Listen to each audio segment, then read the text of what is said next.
Hello, everybody. Hi, everyone. My name's Zoe Shuttleworth, and I'm really happy to be back with this audience. I had this presentation, this talk was intended for my local community, but given the current circumstances, we are all kind of in lockdown, so I thought it would be great to share it. Anyway, and yeah, so here I am. It's really just an overview of Aries season, the month ahead. Of course, we begin the new zodiacal year today, and it's Astrology Day, International Astrology Day, which is cool. And the Aries, yeah, the Equinox. Yeah, and it's just such massive times, isn't it? So, if anybody has any questions or any comments, I'm happy to engage. Yeah, and questions during the time or at the end. Okay, so let's go. So welcome and thank you for being here with me today. So the Equinox Sun moves into Aries this morning, my time. A lot of these times are for me in Western Australia, so I'm sorry that they're not more broadly applicable, but that's always the case, I guess, when we're doing online stuff. So the sun is, of course, exalted, which is very powerful in Aries, in the sense that it can express itself and exercise its will so freely through that Aries energy, which is quite self-oriented.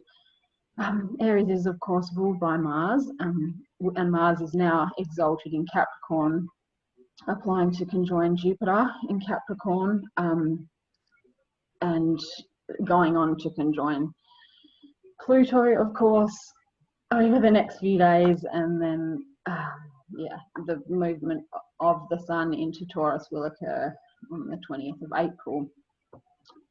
So I just wanted to mention, because so much is being said already in these times, and there's some wonderful information and some excellent astrologers out there talking about all this energy going on. One particular talk that's excellent is Gray Crawford's talk about like Pan in relation to Jupiter in Capricorn, and also Achutabhava, that formerly Adam Ellenbass, who talked about that as well in a really powerful way. So I don't need to read, I've got so much to get through. I'm not going to go into too much depth with things today, but so yeah, there's lots of sources of great information about the Jupiter movement through Capricorn and the conjunctions with Pluto in particular. But yeah, okay. So the sun makes many aspects as it moves through Aries. It immediately applies, of course, to the lunar nodes, to square the lunar nodes, which, of course, in Jeffrey Wolf-Green's paradigm of evolutionary astrology, we know as the skip step. There's also been a lot of talk about the Chirons square to the lunar nodes. I'll talk a little bit about that in a few minutes, but and there's also been some excellent talks done about that. So yeah, the new moon, which is coming on the 24th of March at 4 degrees of Aries, is a very powerful new moon conjunct Chiron, and also more widely conjunct Black Moon Lilith, true Black Moon Lilith. So yeah, the conjunction with Chiron exact follows the new moon on the 25th of March, and then Black Moon Lilith on the 27th of March. And those, of course, bring up a lot of stuff for us, which I'll go on to talk about. Then followed by the opposition to the asteroid Juno, which is retrograde at 13 Libra on the 3rd of April, and the conjunction to Eris on the 13th of April, the square to Pluto, and then Jupiter, and then Pallas Athena in Capricorn, all around the 14th, in the middle of the month. And then, interestingly, the waning 3/4 moon in Capricorn will be conjunct Pluto and Jupiter, you know, and that, of course, is a big, important moment, I feel like, in relation to the crisis in consciousness that aligns with Dane Rudge's kind of paradigm. Of course, on the 22nd, on Sunday, Saturn will move into Aquarius until the 2nd of July. And that inherently makes the immediate application with a square to Uranus, which doesn't perfect until 2021, but will be felt. You know, it'll be like a taste of that very challenging energy, the friction between the need for change and the need for things to stay the same, you know, the desire and what's involved in all of that. I mean, it's just perfect for what's happening in the world right now, isn't it? With we're all sort of quarantining, and there's a lot of frustration around that. People are really struggling with that, and a lot of people, I mean, I'm not very socially active generally. I got to take the kids to school and go to the supermarket, which there's no point in doing that anymore because the shelves are empty. But yeah, I know, you know, secondhand that people are struggling, and a lot of mums at the school are very panicky and anxious and teary, and it's massive times. So it all sort of ties into this ingress of Saturn into Aquarius, I think. So the last time Saturn was in Aquarius was the early 90s, February 91 until January 94. And Saturn will be retrograde from the 12th of May this year until the 30th of September. We'll return to Capricorn from July until December. And then when Saturn does return to Aquarius, it will do so with Jupiter, for the great conjunction on the on the equinox, on the solstice, I should say. So yeah, it's just powerful. Then of course Saturn leaves Aquarius March 2023 until 2050. So that just, well, I think of the point. It's easy, you know, we can be, of course, it's understandable to feel fear, anxiety, and you know, all those difficult emotions that emerge at times like this, and none of that is inherently bad, I don't believe, but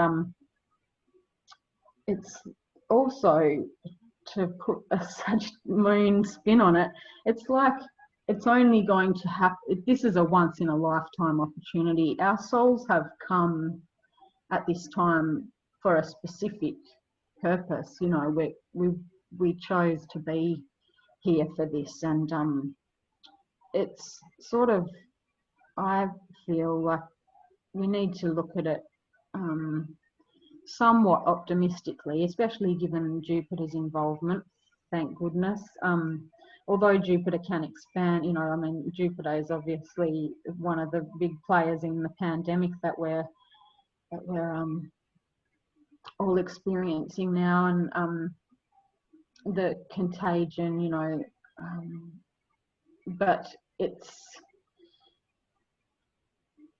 we only get to live this once, so it's a real opportunity in a lot of ways. It's not going to come again, and we can, as you know, as individuals, we make up the collective. So we can only do what we can do given our limited circumstances, and that is a big thing, isn't it? The Saturn into Aquarius, I mean, Saturn in Capricorn is like, that's sort of the archetype of the hermit in a lot of ways. Well, Saturn in Aquarius, you know, like, that's mass quarantining, kind of like social distancing, self-isolation, exactly what we're seeing. But essentially over the period of Saturn in Aquarius, the next couple of years, it's going to be the development of, 3 years really, isn't it, group consciousness. And we'll obviously, I mean, we're getting a taste of it now, and how that is clearly going to be a theme going into the future now, into the short to who knows how long it, you know, who knows what's going to happen. It's completely unknown to us all, and the uncertainty is a great source of course, anxiety and all those things again, but as well, there are opportunities to be had here. For example, I know the garden centres all around us have sold out of seedlings, like for growing food, which is, you know, that's a really cool movement, that people are actually thinking in that way of growing their own food. We've got a garden already, thank goodness, and we're very lucky in a lot of ways, chooks and rainwater, and but yeah, people are thinking in that sort of way. And apart from the obvious like mass panic and the fact that no one's, well, some people have a lot of toilet paper, but a lot of us don't have much at all. So yeah, it's the balancing of that, I guess, and hopefully that we can go forward in a way that is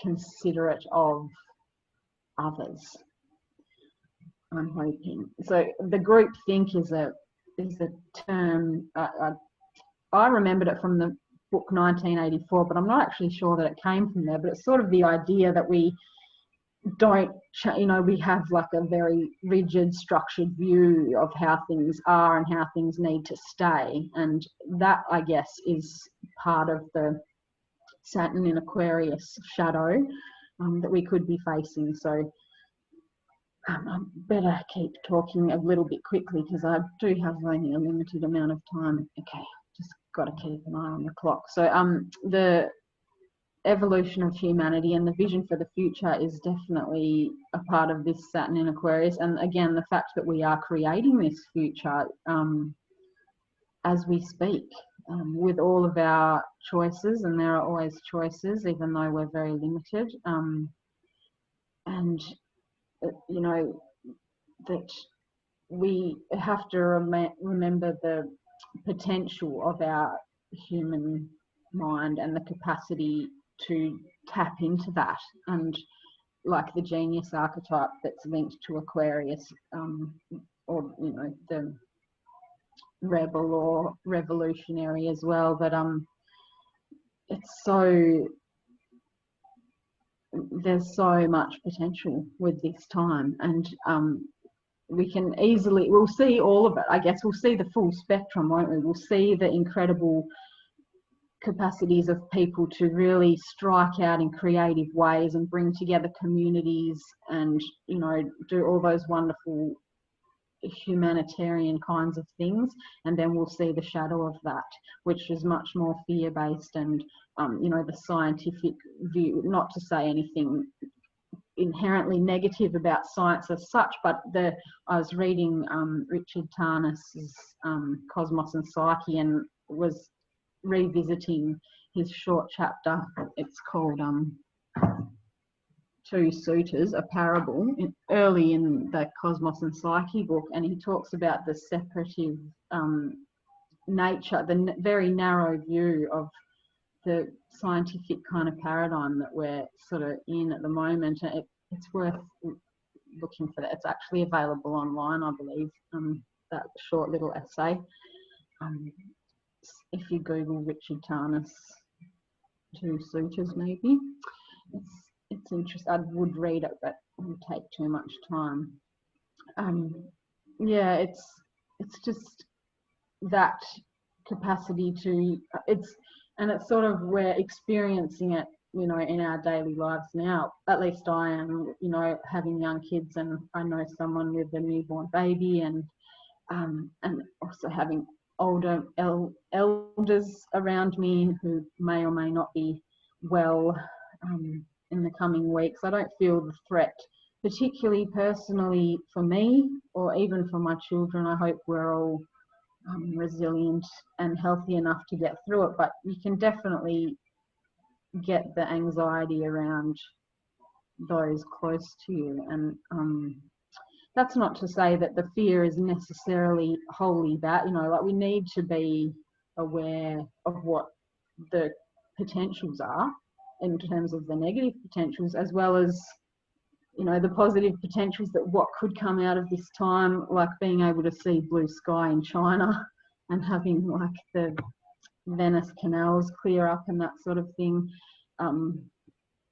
Those kinds of things are really hopeful. So yeah, and just got, you know, Aquarius phrase is I know, so it can be quite rigid and inflexible and therefore brittle, and that's sort of the, you know, the shadow again of the Saturn in Aquarius time that we'll be looking at, as well as when Jupiter moves into Aquarius, perhaps more so the loss of grounding, the virtual reality, the possible fragmentation as things become stressful and challenging. And I put insanity there in quotes. Of course, Aquarius is linked to that sort of loss of losing touch with reality, sort of in some instances. And yeah, it's there's great potential in that we can see far beyond what, like the status quo, and that's a wonderful thing. But when we lose our grounding, that can become a, you know, less positive thing. So always with the balance, hey, and the creative process of doing what we can do in the moment and keeping it sort of heart-based and not too mind-oriented and all of that.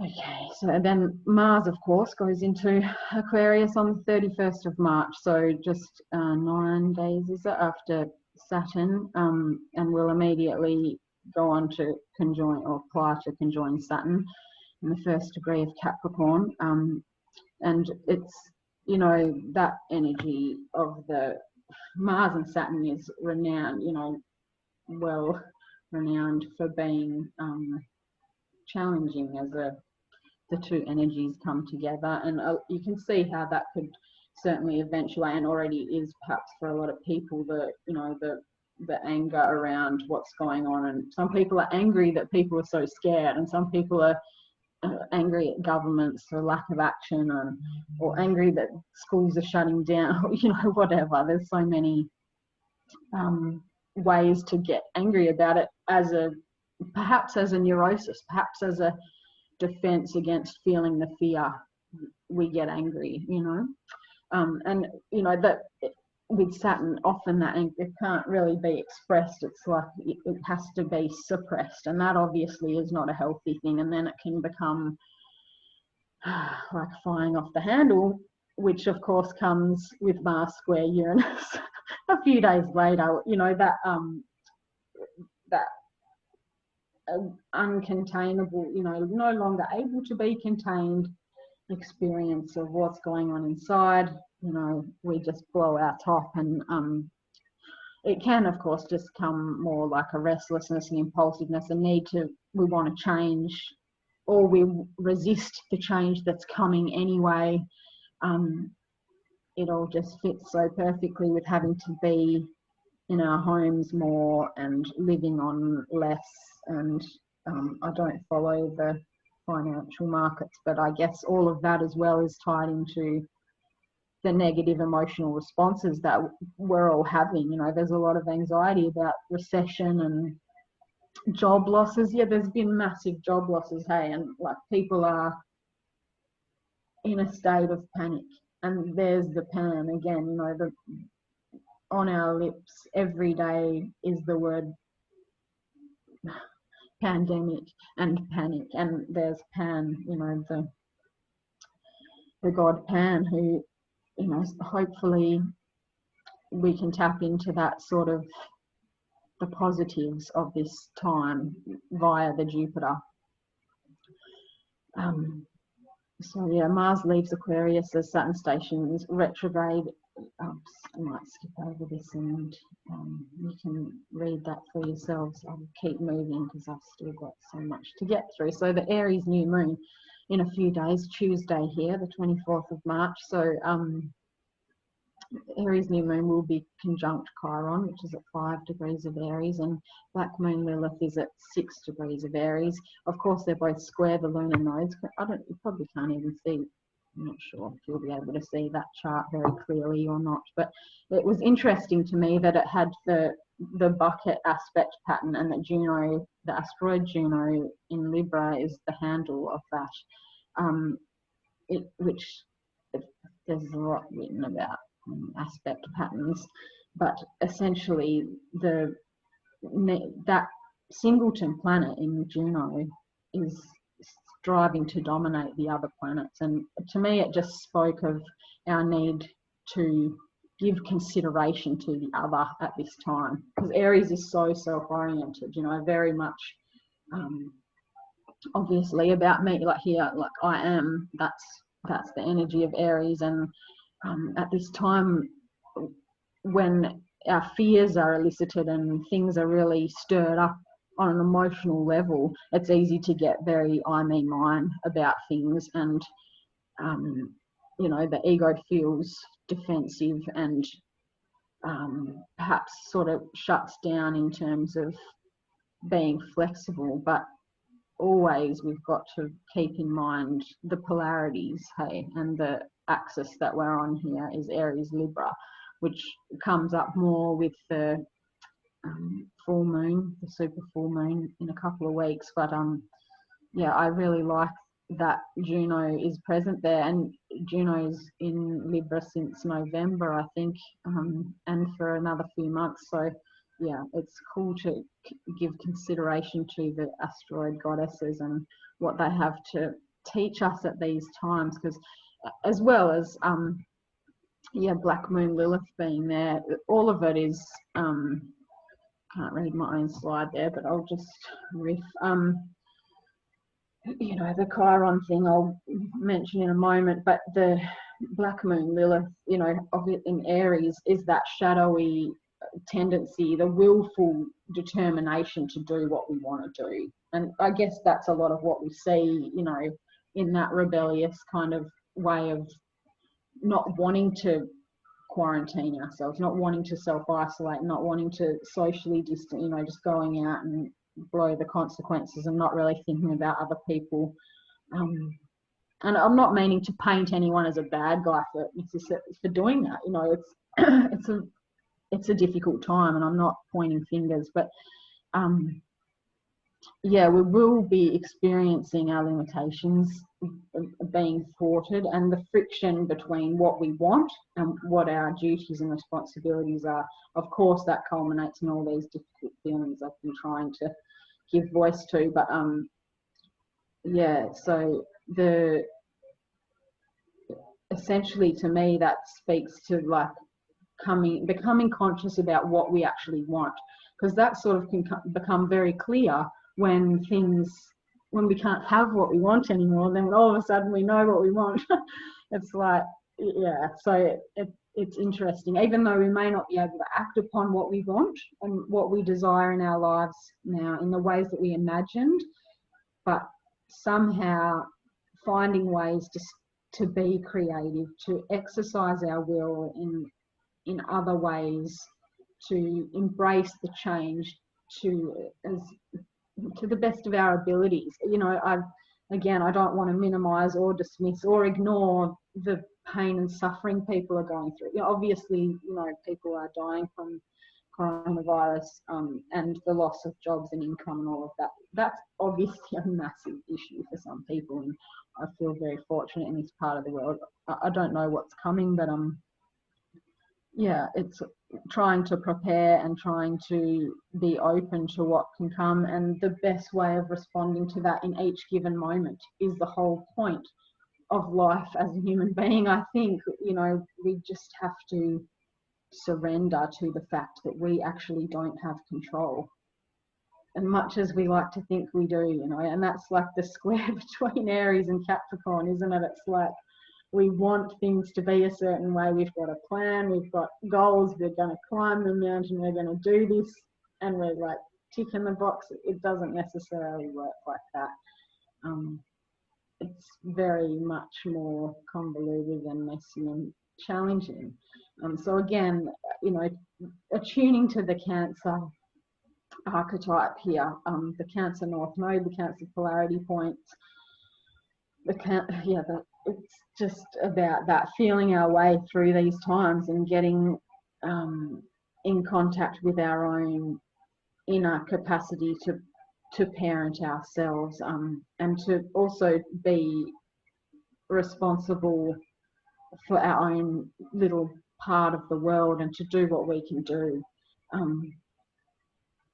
Yeah, you know, the self-care and the prioritization is such a thing, isn't it? Like, we come to this crisis point with Chiron, and it's so it's amazing, you know, where we get to see what's really important to us, what we really want and what's really important, and then we sort of tend to those things specifically. So yeah, basic self-care, good nutrition and sleep and things like that are very Cancer.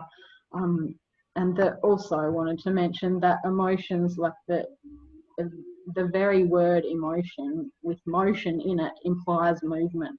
So we've got to go through those emotions, not get stuck in anxiety, fear, you know, and just escalate that, which is what's quite good about having the astrological community to go, you know, online. It's generally, as far as I can see, I only watch a few kind of things and read a few astrologers regularly, so generally the advice is very good. You know, we want to be, I guess, cautiously optimistic and just do our bit as we go along. So of course Chiron in Aries, and from 2018 to 2027, the current square to the lunar nodes, to me, that I'll talk about this a little bit later as well, but the fate and destiny of the lunar nodes, one way that I think about the lunar nodes is sort of to do with the south node and the moon, sort of having to do with our lot in life and that which we've sort of been gifted in a way, carrying with us into this life. And then the north lunar node being more to do with, and you could of course include Pluto in that as well in terms of the fate and the Moira, and then the destiny part of that being like that, what's pulling us forward, you know, what's pulling us towards something that's not necessarily easy or comfortable, but you know, that's our growth edge, that's where we need to be going for, you know, maximum efficiency and evolution. Yeah, so Chiron of course is the wise centaur who was a teacher and mentor to heroes. It occurred to me recently that Chiron had many students, many apprentices, and none of them, as far as I can tell, none of them were female. So it's like, it seems to me, you know, apart from Chiron in Aries being like, there's been lots of talk about I'm scared to use the term toxic masculinity. I know lots of people don't like it. I'm not saying that masculinity is toxic in any way. I actually have I really embrace, I wouldn't even identify myself as a feminist. I really feel like it's much more important these days to be embracing of the masculine, because we all need to be, you know, striving towards this more whole kind of way of being in which we all possess both feminine and masculine aspects to ourselves. So I like that side of Chiron in Aries, the way that people talk about it being related to the masculinity and looking at how we exercise our own will and all of that sort of, and having our own will, you know, we become impotent kind of thing. We can't necessarily push for things like we once did, and we can see it now, you know, like it's just that is coming up. And as well as that, like the square between the lunar nodes where our desires and needs and all of that are quashed, but there's also the friction and the difficulty and you know, there's the tension of the opposites with the nodes. And then there's the friction with the square there, making it really dynamic, really activated, really challenging, and potentially so creative to actually figure out a way, given our circumstances in this moment. And as we're looking at, the South Node being in Capricorn and structures are crumbling, things are totally unraveling before our very eyes. And, what are we going to do with that? What's our response to that going to be, given the limitations that we face? Because we're always limited. It doesn't matter. It doesn't matter, when or where we're born. It doesn't matter who we are. Every single one of us has limits placed upon us, in the form of our lot in life. And that to me feels like the fate of the situation. And we're sort of destined to go beyond that, and that is sort of the divine will that draws us on with the diamond and the gods or the guardian angel, or however you want to imagine it. There's lots of ways to imagine it, but essentially it's that need to grow beyond our lot in life. And then but that implies a dose of hubris, like we've got to go beyond our limits, and sort of push beyond our limits, but at the same time we have to respect our it's so paradoxical and difficult to sort of handle, and it's really tricky. But I mean, that's where the energy is, that's where it's all at, and that's where it's at right now. So it's cool to see like the creativity going on, like the videos and stuff on YouTube, and people really are like trying to make the most of it, and be interesting to see how that develops. But yeah, I think Chiron is most definitely our guide, our teacher now, and remembering the courage of Aries, and that core, that etymologically is the heart, remembering about the heart space and having the courage to live from that space. And what can we do with our designated lots in life? And I just wanted to mention as well that Jason Holly and of course Ari Moshe Wolf on this YouTube channel gave excellent talks about Chiron in Aries. So there's a lot of good information out there that's very empowering and inspiring. Yeah, so his Black Moon Lilith, I think the dark feminine is a massive part of this time. I think it's very much about not just the emerging feminine, but the actual dark feminine is where the work needs to be done, and where we're really needing to be, and recognizing that actually the mother, for example, being the Cancer lunar north node, and she's not sentimental, There's too much sentimentalization of the mother in my view. And I mean, perhaps we're seeing it now, like the grandmother nature just totally coming back with a vengeance. We think we have got this, and really we're at the mercy of nature as she wants to present. So I think we can work with it, in terms of our own psyches, and it can become a bit of a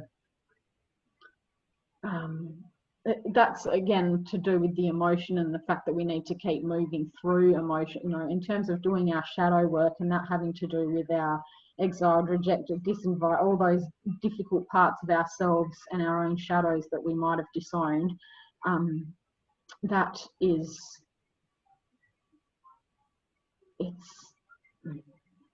lost my train of thought.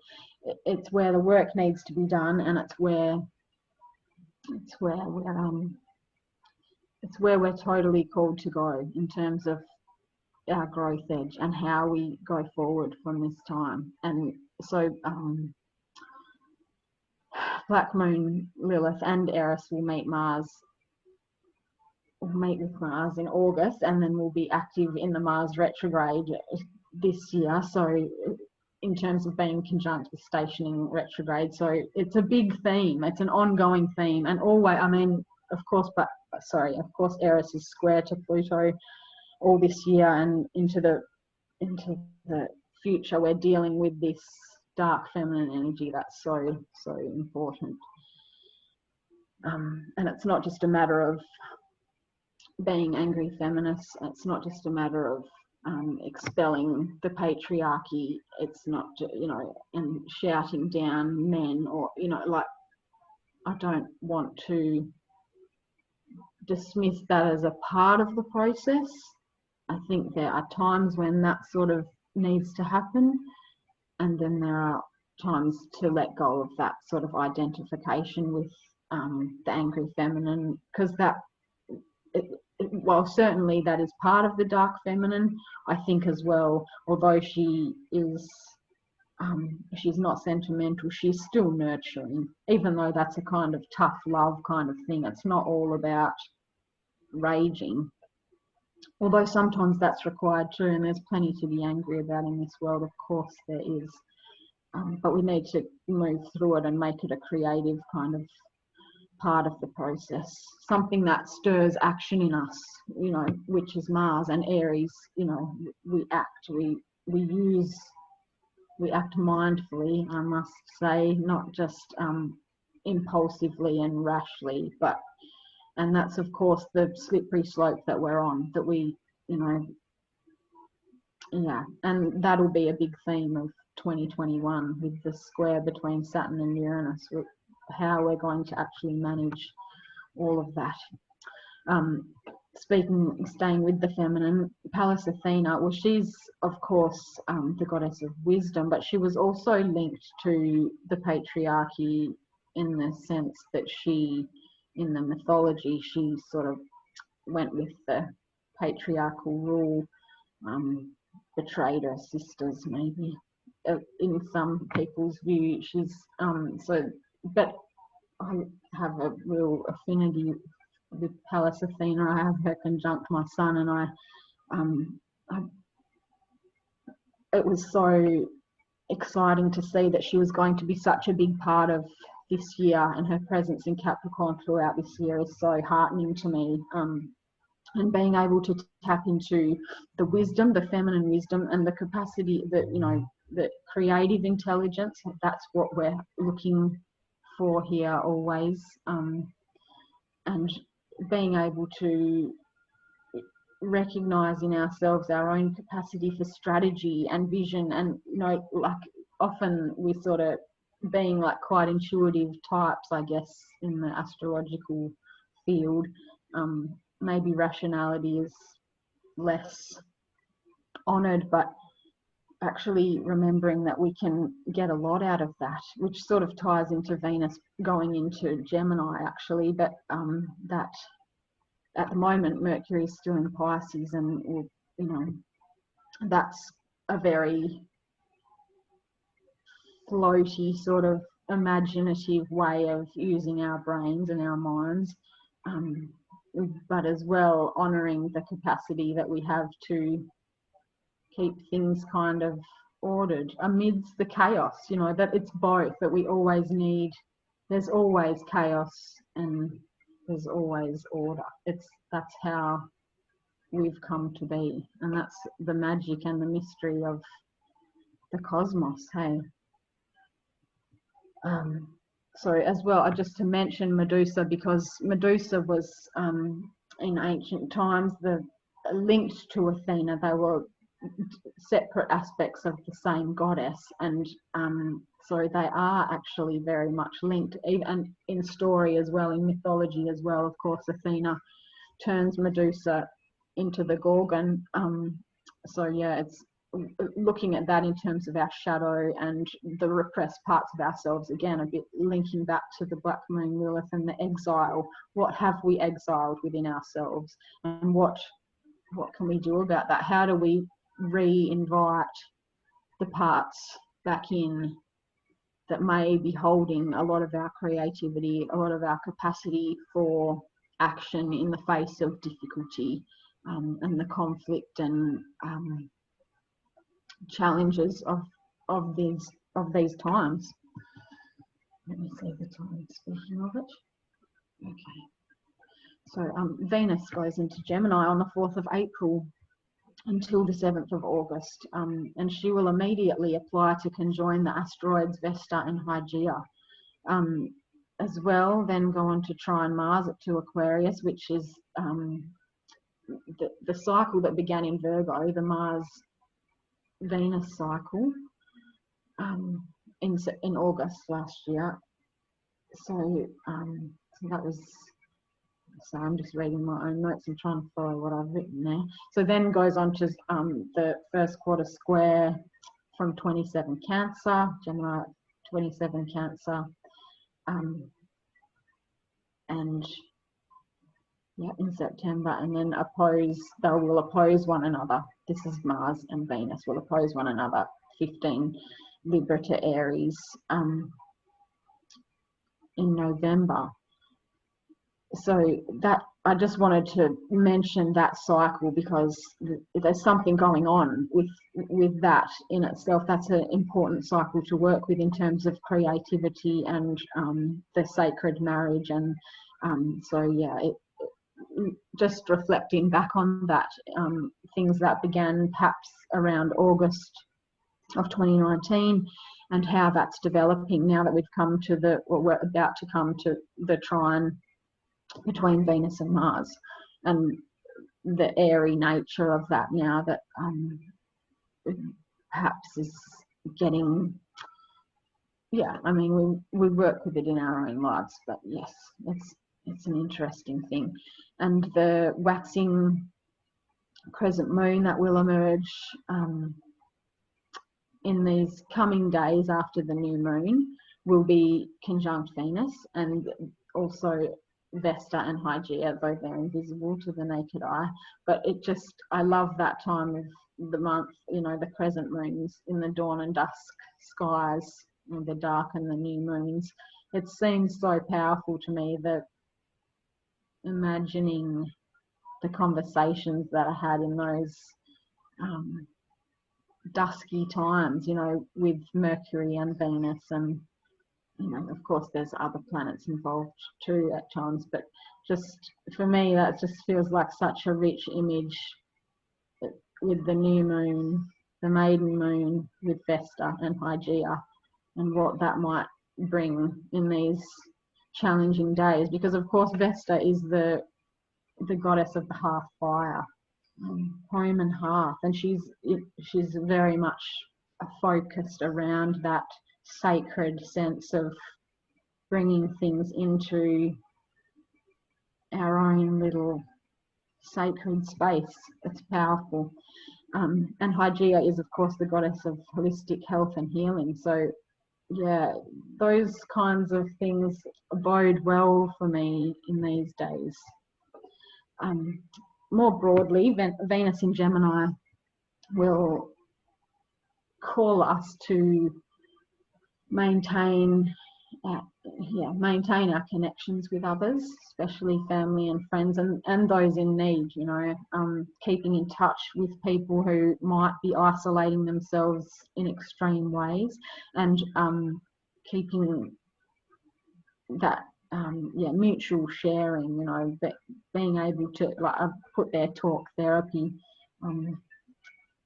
It's so helpful sometimes to just share stuff and to just talk things out and, you know, unload a bit, unpack a bit, have a bit of a rant if need be to somebody that's trusted, as long as we remember that we have to be able to receive that as well, because, you know, Venus in Gemini is, I tell my kids, you've got one mouth and two ears, so we need to do twice as much listening as speaking. It's that's a good thing to try and remember these days too, because in our anxiety, I see it a lot among, you know, around me, that it's easy to just get escalated in our own anxiety and our own upset, and then there's not necessarily room for others to share their experience of what's going on, especially, you know, depending on the personal inclination of the way that people communicate and all of that sort of thing. But yeah, I just like to remind myself of that, you know, listening is a very important part of the Gemini archetype, and the need to be able to receive incoming messages at this time is just, you know, that's another thing of being able to isolate. Hopefully that allows us more time to possibly, you know, tend to our spiritual practice or tend to the soul, listening for what needs to come through to us at this time. And how do we progress forward from here, given everything that's going on? Venus travels with Vesta and Hygeia until late May, so that's powerful too. As I've already mentioned, you know, the Vesta tends to the sacred half fire, and Hygeia being the goddess of holistic health and healing. So the fact that they're all together, and Gemini spends, you know, until August, and so Venus spends until August in Gemini, and that is going to be trying times. So being able to, at least in these next few weeks, months, keeping it really focused upon the priorities with that kind of Vesta intention of what's really sacred and what comes up, you know, sacred being linked to sacrifice, what we make sacred with our sacrifice, what we have to let go of, what the priorities need to be, even though they're difficult. You know, even kids, all their school stuff, they're still going to school, but their things at school have been cancelled, and you know, for them that's their growth edge. That's what they have to work with. For us adults, it's other, but it's still birthday parties. You know, things that are big and important to us, and we have to let go of them. You know, even like my local talk in town, I sort of grieved that. I grieved the compromise of not having the people in a room is so precious and special, and you know, we can't do that. We can't do that at the moment. So we have to be gentle with ourselves and recognize how sacred those things really are. And the Uranus in Taurus just reminds me now of the Minotaur story, and the sacrificing the right bull, like making the right calls about what we actually need to let go of. And how we know that, I guess, is just by having the space to quiet our minds and hear what really is coming through. I just wanted to mention about because the nodes, of course, will be shifting into Gemini Sagittarius on the 6th of May. So that will be in Taurus season. So not actually for this talk, but I just wanted to mention Leda and the swan and the mythology around the twins, and that Leda was the mother of Castor and Pollux, as well as their female counterparts Helen and struggle to say Clytemnestra. And Jason Holly did an excellent talk about the Gemini mythology, which is available at Astrology University.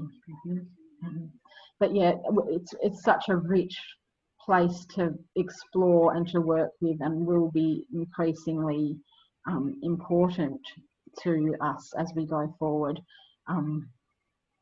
But yeah, it's relevant to now because it's that yeah, Venus is going into Gemini, of course, in the coming weeks, and the union of the divine and the human is so difficult but dynamic, and it's that the fate and destiny of the lunar nodes, the tension between the divine and human will, and how we work with that is so potent now, so difficult. So what we're called to do, what we need to do, and how we actually do it amidst our restricted constraints, you know, the fact that we are very limited now. What are we going to do? with our creative energy. The super full moon in Libra on the 8th of April here, at least, the day before the 7th of April, I guess, in the States. So at this time, the Sun will be applying to conjoin Eris and separating from the conjunction with Black Moon, Lilith, and Chiron. So the things that we've worked through, things will have become more illuminated around that within ourselves, to do with that, the T-square between the lunar nodes and Chiron in particular, over the coming couple of weeks, and the transits all around that. So the full moon brings illumination, of course, to all of what's been going on in the weeks preceding, and we get to see what it's about a little more in the full moon and the days following the full moon. So yeah, so and particularly, you know, even though it's a bit of a wide conjunction with Juno and the full moon, the moon, of course, in the lead up to becoming exact, is conjunct Juno, and Juno has been, like we were saying earlier, the handle of this bucket. All this energy in this one side of the chart is just then, you know, Juno being the singleton that's trying to do something with all of that. And yeah, so I will go on to talk about Juno a little bit more in a minute, but as well to remember that the Libra full moon is ruled by Venus, which will by then be in Gemini and will be trine to Saturn in Aquarius, which is lovely, and also conjunct Vesta again and Hygeia. So that, you know, that just trying to work with those, you know, tapping into that Venus in Gemini and the connection and the relationships, and you know, that really brings me, because it is quite the relationship lunation. It's so powerfully the Aries Libra axis in and of itself is that me versus we, or me and we, the opposition between them and the tension of those opposites, and how do we balance my needs with the needs of the other, and who are we in relationship to the other, and what does that mean in the context of everything that's going on now, where things are quite heightened. And you know, if we're living in a in a box essentially with, you know, our nearest and dearest, and perhaps that's just, you know, a relationship situation, two people, there's a lot that can go on in the heightened emotional circumstances of that, and a lot of, you know, being brought to the surface. And there's conflict, of course, in any relationship, and in times that are quite stressful, those, you know, our shadows come up and we start to point fingers and it gets really messy. But in that mess, to me, that's where the good stuff is. So yeah, I just really think that, and you know, even in the situation where we don't necessarily have an other to reflect back on us, because of course that's what relationships are about, but recognizing the continuation of that Venus-Mars story that's coming to a trine, and that within ourselves it's the sacred marriage, the hieros gamos, the we have within us both masculine and feminine capacities. We have to learn how and when to exercise our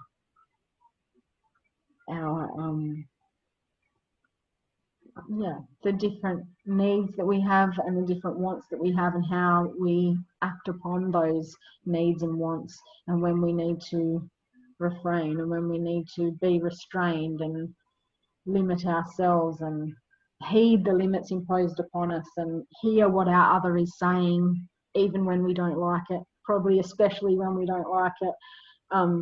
All of that is so meaningful at this time. So yeah, and Juno, now retrograde in Libra, has been in Libra since November 2019 until September this year, and so she just is such a potent part of all this. I feel like she is also known as Hera, the long-suffering wife of Zeus. She essentially seeks a quality and conscious relationship, and it comes through that capacity to engage with another in relationship, and that is very humbling. As we become intimate with one another, it's certainly the transitional. It ties into the transitional archetype of Virgo, and getting humbled by our own shadow, really, and awareness of that, and then awareness of and cooperation with the other. That is so central to Juno, and a lot of the stories around Hera, and so she was very vengeful, and she was jealous, and but I think perhaps that, of course, that's part of this, is like shadow stuff, and it's important, but as well, she was essentially seeking to have an equal and conscious relationship, and in accepting that our other is not perfect, and nor are we, and that's so important now, even within the broader community, and dealing with fighting over the last roll of toilet paper. No, we've all got a perspective, we've all got a situation, everybody's dealing with their own stuff in their own ways, and having the capacity to cooperate at this time and to have compassion as well is obviously a positive thing. And I wanted to also make the point that in Demetra George's book, Asteroid Goddesses, she talks about the connection to the masculine being affirmed and regenerated. And of course, this time is so much about regeneration. It's, with the Pluto involvement, centrality of Pluto at this time, which, of course, Pluto is to do with death, but also to do with regeneration and rebirth, and that, not to lose sight of that, and the masculine being a very important part of this, not just to be exclusive in terms of, yes, the emerging feminine and feminine leadership and all of that, which of course I agree with, and I believe wholeheartedly in the need for more balance and more equality, without a doubt, and that Libra piece of that, but recognizing that we don't want to exclude anyone either. It needs to be inclusive. We need to be looking at how we can include everyone in this going forward together, and the regeneration of whatever comes next, how we can rebuild in a way that takes the good and brings the new, and includes all the difficult parts as well, recognizing our own limitation in being human, that we kind of flatter ourselves with thinking that our consciousness is everything, and it's so isn't it. It's a drop in the ocean. We're largely functioning on a lot of unconscious material, and the mystery of the cosmos is largely unconscious, and we are lucky to tap into that on occasion, blessed to have insights and downloads, and to recognize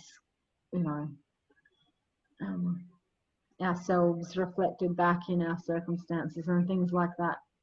We can receive illuminating insights for sure, but mostly we just got to get humble and recognize that we can't control very much at all, so we just do our best with what's in front of us at any given moment. There's my quip sacred marriage within, the only gay moss in town. It's about essentially, like, whether we're in relationship or we're not. It's about getting whole within ourselves. It facilitates much healthier relationships across the board when we can take back the projections that we've put onto our significant others, and begin to get conscious about who we are in all of our multifacetedness, our multidimensionality, which is the case for all of us. And, you know, in such heightened times when things are so stressful, we get to see different parts of who we are. We might not necessarily like those parts that we get to see, and that's a lot to do with the Black Moon Lilith part and the Chiron piece. And it's not easy, and it's not easy going, you know, the sun going through Aries and having our will thwarted and limited in such challenging ways, you know. But that's where we grow. That's where it's at. That's what we do now, and try and make that a sacred exercise of honouring these times that will never come again. We won't know such times as this again. Of course, there'll be other different kinds of things, but this in particular, it's all about being here and now. And it's like, what can we do with this circumstance right here, right now? How do we go forward from here and now? I think I'm finished. Oh no, I'm not. Oops, how could I forget you? Mercury going into Aries, which occurs on the 11th of April, and will of course then square the lunar nodes again, and conjoin Capricorn, and conjunct Black Moon Lilith, and then sextile Mars into Aquarius, be conjunct the waning moon on the 22nd of April, although I think Mercury will be invisible by then, but in the dawn sky.